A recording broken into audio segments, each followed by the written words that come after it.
नमस्कार दोस्तों, मेरा नाम है डॉक्टर ताहिर। मैं एक मनोचिकित्सक, डी एडिक्शन एक्सपर्ट और सेक्सोलॉजिस्ट हूं। मैं दिल्ली के अंदर कार्यरत हूं। दोस्तों, आज हम बात करेंगे डिस्थाइमिया के बारे में, जिसे कि हम परसिस्टेंट डिप्रेसिव डिसऑर्डर या हाई फंक्शनिंग डिप्रेशन भी कहते हैं। परसिस्टेंट डिप्रेसिव डिसऑर्डर इसलिए क्योंकि दोस्तों, जहां पर मेजर डिप्रेसिव डिसऑर्डर को डायग्नोसिस करने के लिए सिर्फ 2 सप्ताह का टाइम चाहिए, वहीं पर डिस्थाइमिया का डायग्नोसिस बनाने के लिए कम से कम 2 साल का टाइम चाहिए एडल्ट व्यक्ति के लिए। और अगर व्यक्ति एडोलेसेंट या टीनेजर है तो सिर्फ 1 साल के पीरियड के बाद ही डिस्थाइमिया डायग्नोसिस हो सकता है, अगर उसके अंदर डिप्रेशन के सिम्टम्स हैं। तो दोस्तों, डिस्थाइमिया के अंदर जो डिप्रेशन के सिम्टम्स होते हैं काफी माइल्ड ग्रेड के होते हैं। और सिम्टम्स तो वही होते हैं जो कि डिप्रेशन में देखे जाते हैं, जैसे कि मन का उदास रहना, किसी काम में मन ना लगना, जिन कामों में पहले एंजॉय कर पाता था इंसान अब नहीं कर पा रहा, फटिगेबिलिटी यानी पूरी बॉडी के अंदर थकावट रहना,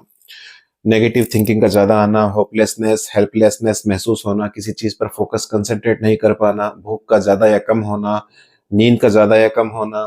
फ्यूचर को लेकर नेगेटिव पेसिमिस्टिक व्यूज का आना। तो ये सारे डिप्रेशन के सिम्टम्स उस व्यक्ति में पाए जाते हैं, लेकिन काफी माइल्ड ग्रेड के यानी कि कम तीव्रता के।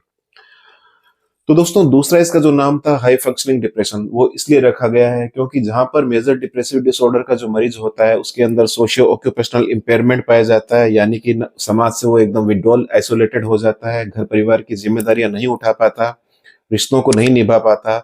जॉब पर अच्छे से जा नहीं पाता, सर्विस को ढंग से कर नहीं पाता, अगर स्टूडेंट है तो पढ़ाई अच्छे से कर नहीं पाता, उसकी सोशल लाइफ और उसकी जो पारिवारिक लाइफ है, उसकी जो ऑक्यूपेशनल लाइफ है, सारी इम्पेयर्ड हो जाती है। तो वहीं पर जो डिस्थाइमिया का मरीज है वो डेली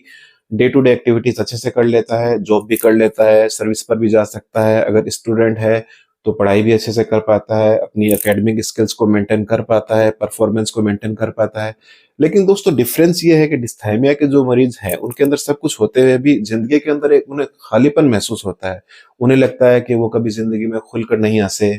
कभी उनके चेहरे पर सच्ची मुस्कान नहीं आई, उनकी जीवन में कहीं ना कहीं एक खालीपन, कहीं ना कहीं एक एकाकीपन है जो कि हर समय छाया रहता है। वो सारे काम करते हैं, सारी जिम्मेदारियां निभाते हैं, अपना बिजनेस, अपना सर्विस, अपना जॉब, सब कुछ अच्छे से करते हैं, लेकिन फिर भी वो कभी खुलकर हंस नहीं पाते। एक उन्हें शून्य सा महसूस होता है जिंदगी के अंदर। तो दोस्तों, डिस्थाइमिया का जो मरीज है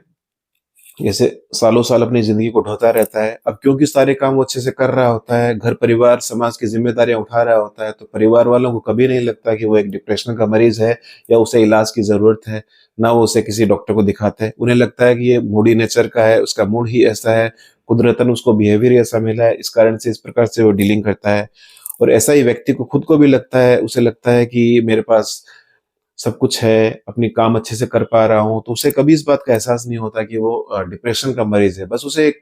उसकी प्रॉब्लम ये रहती है कि किसी काम के अंदर उसके अंदर एक जज्बा नहीं जगता, एक पैशन, एक मोटिवेशन, एक क्रेज उसे कभी महसूस नहीं होता। हर काम जो उसे मिलता है वो कर लेता है,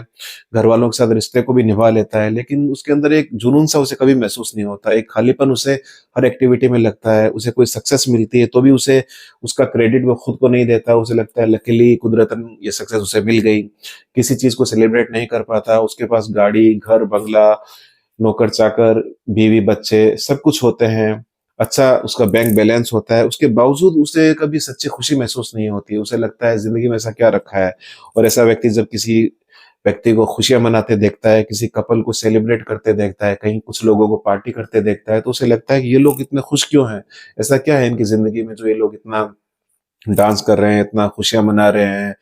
ये सब व्यर्थ है। मुझे तो ऐसा कभी लगा नहीं कि जिंदगी में ऐसा कुछ है कि मैं भी खुशियां मनाऊं। इसलिए ऐसा व्यक्ति हमेशा थोड़ा बुझा बुझा सा रहता है। सब लोग सोचते हैं ये थोड़ा इंट्रोवर्ट टाइप है, इसका नेचर ही ऐसा है, जबकि दोस्तों रियलिटी के अंदर उसे डिप्रेशन का एक टाइप होता है जिसे हम बोलते हैं परसिस्टेंट डिप्रेसिव डिसऑर्डर या डिस्थाइमिया, जिसके अंदर डिप्रेशन के सिम्टम्स पाए जाते हैं, लेकिन थोड़े लो इंटेंसिटी यानी कि कम तीव्रता के पाए जाते हैं, और सालों साल वो सिम्टम्स चलते रहते हैं। और ना तो व्यक्ति को, ना उसके घर वालों को इस बात का ही कभी एहसास हो पाता है कि इसे एक बीमारी है। और ये व्यक्ति दोस्तों जब अपने किसी परिचित को, जिसको डिप्रेशन का डायग्नोसिस था और जिसने ट्रीटमेंट लिया मनोचिकित्सक से, उसे देखता है ट्रीटमेंट लेते हुए, और ट्रीटमेंट लेने के बाद जब उसकी लाइफ के अंदर वो इम्प्रूवमेंट देखता है, उसे खुशियां मनाता देखता है, उसे आनंद उठाता देखता है, तब उसे लगता है कहीं ऐसा तो नहीं कि मुझे भी डिप्रेशन है, और मेरी मेरी भी जो जीवन में खालीपन है, जो खुशियां मुझे कम महसूस होती है, वो भी मुझे